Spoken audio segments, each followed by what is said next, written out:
अब हम जानेंगे कुछ विशेष स्वरूपों के बारे में, जिनके बारे में ये कहा जाता है कि वो भी धर्म से ही हिंदू कहलाते हैं। तो वो स्वरूप मुख्यतः कौन कौन से हैं, तो आइए जानते हैं कि उन स्वरूपों के बारे में।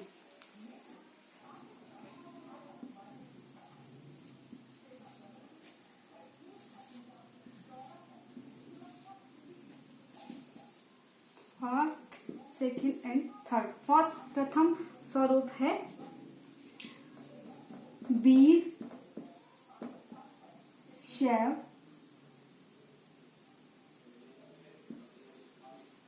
अगला है लिंगायत, थर्ड है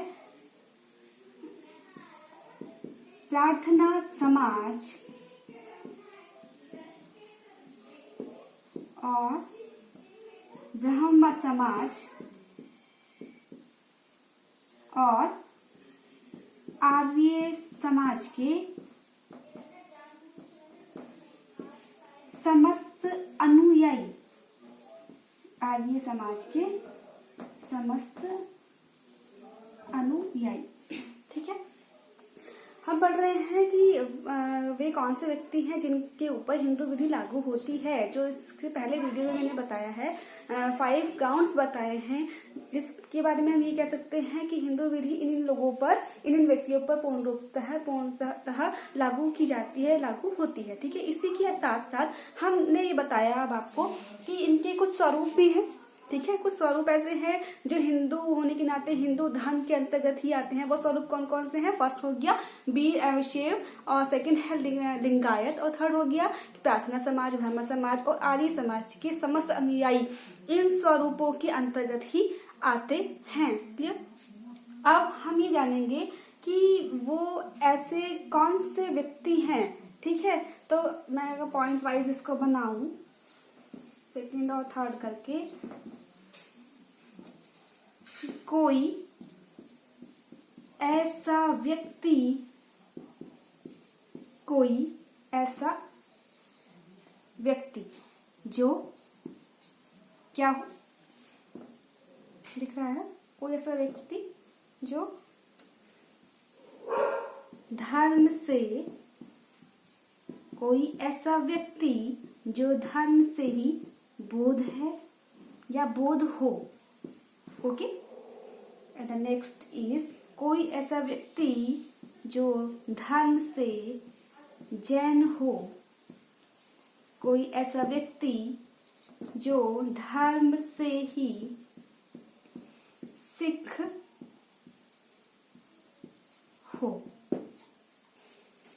5 राउंड्स के बाद हमें यहाँ पर 3 स्वरूपों के बारे में बताना है। कौन कौन से?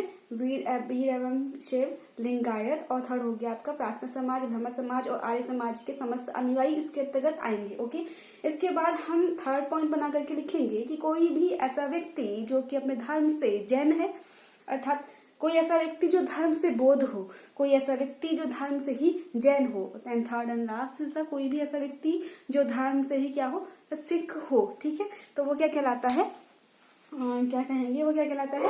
हिंदू कहलाता है। इसी के साथ ही साथ हम यहाँ पर 4th पॉइंट बनाएंगे। ये अलग हो गया आपका।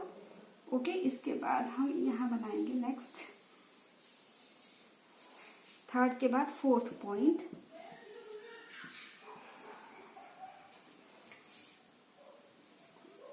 One, 2, 3 and 4। ओके, 4 पॉइंट इसके अंदर आते हैं।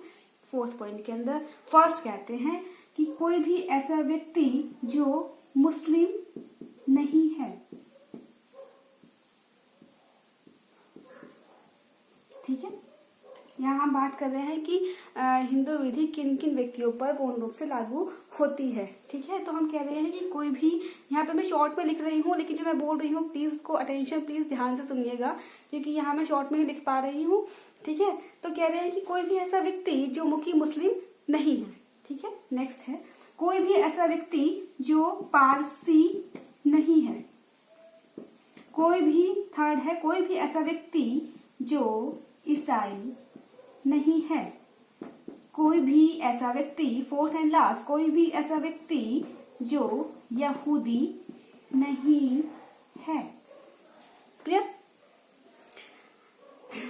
एक बार रिपीट कर देते हैं कि कोई भी ऐसा व्यक्ति जो धर्म से ही बौद्ध हो, धर्म से ही जैन हो, धर्म से ही सिख हो। उसके साथ ही साथ मैंने बताया कि कोई भी ऐसा व्यक्ति जो क्या है धर्म से ही कोई भी ऐसा व्यक्ति जो कि मुस्लिम ना हो। सेकंड कहता है कि कोई भी ऐसा व्यक्ति जो कि पारसी ना हो। कोई भी ऐसा व्यक्ति थर्ड है जो कि ईसाई ना हो। फोर्थ है कि कोई भी ऐसा व्यक्ति जो कि यहूदी है, यानी कि यहूदी ना हो। ठीक है, तो ऐसे व्यक्ति कौन क्या कहलाते हैं? हिंदू कहलाते हैं। अब ये हो गया। इसके बाद एक लास्ट बचता है कि मैंने अब तक आपको ये बताया है कि हिंदू विधि किन किन व्यक्तियों पर लागू होती है। 5 ग्राउंड्स के अलावा मैंने आपको 3 स्वरूपों के बारे में बताया। उसके बाद मैंने आपका थर्ड पॉइंट बना करके बौद्ध, जैन और सिख पर लागू होता है, ये आपको मैंने क्लियर किया है।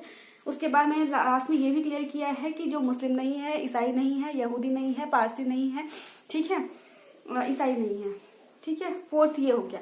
तो ये जो ग्राउंड्स थे कि मैं कहूँ कि हिंदू विधि किन व्यक्तियों पर लागू होती है, तो यहाँ पर इसका इतना कॉन्सेप्ट जो मैंने बताया है वो क्लियर हो जाता है। अब लास्ट हेडिंग बचता है कि आपकी जानकारी के लिए, आपके सिलेबस में नहीं है लेकिन आपकी नॉलेज के लिए मैं आपको बताना चाहूंगी कि हिंदू विधि किन व्यक्तियों पर लागू नहीं होती है। तो उसके अप्रोक्सीमेटली 3 अदरवाइज 4 पॉइंट्स हैं जो आपको पता होना चाहिए कि हम बात कर रहे हैं कि हिंदू विधि इन व्यक्तियों पर लागू होती है, ओके, बट हिंदू विधि किन किन व्यक्तियों पर लागू नहीं होती है। तो ये भी आपको पता होना चाहिए, भले ही शॉर्ट में पता हो कि क्या होता है। तो मेरा नेक्स्ट वीडियो में मैं आपको बताऊंगी कि हिंदू विधि किन किन व्यक्तियों पर लागू नहीं होती है। लेकिन यहाँ तक का जो ये मेरा कॉन्सेप्ट था, यानी कॉन्सेप्ट इन हिंदू फैमिली, पारिवारिक विधि की अवधारणा क्या है हिंदू विधि के भीतर, वो यहाँ पर मेरा क्लियर हो जाता है। ठीक है, अब एक नेक्स्ट वीडियो में एक और बचता है।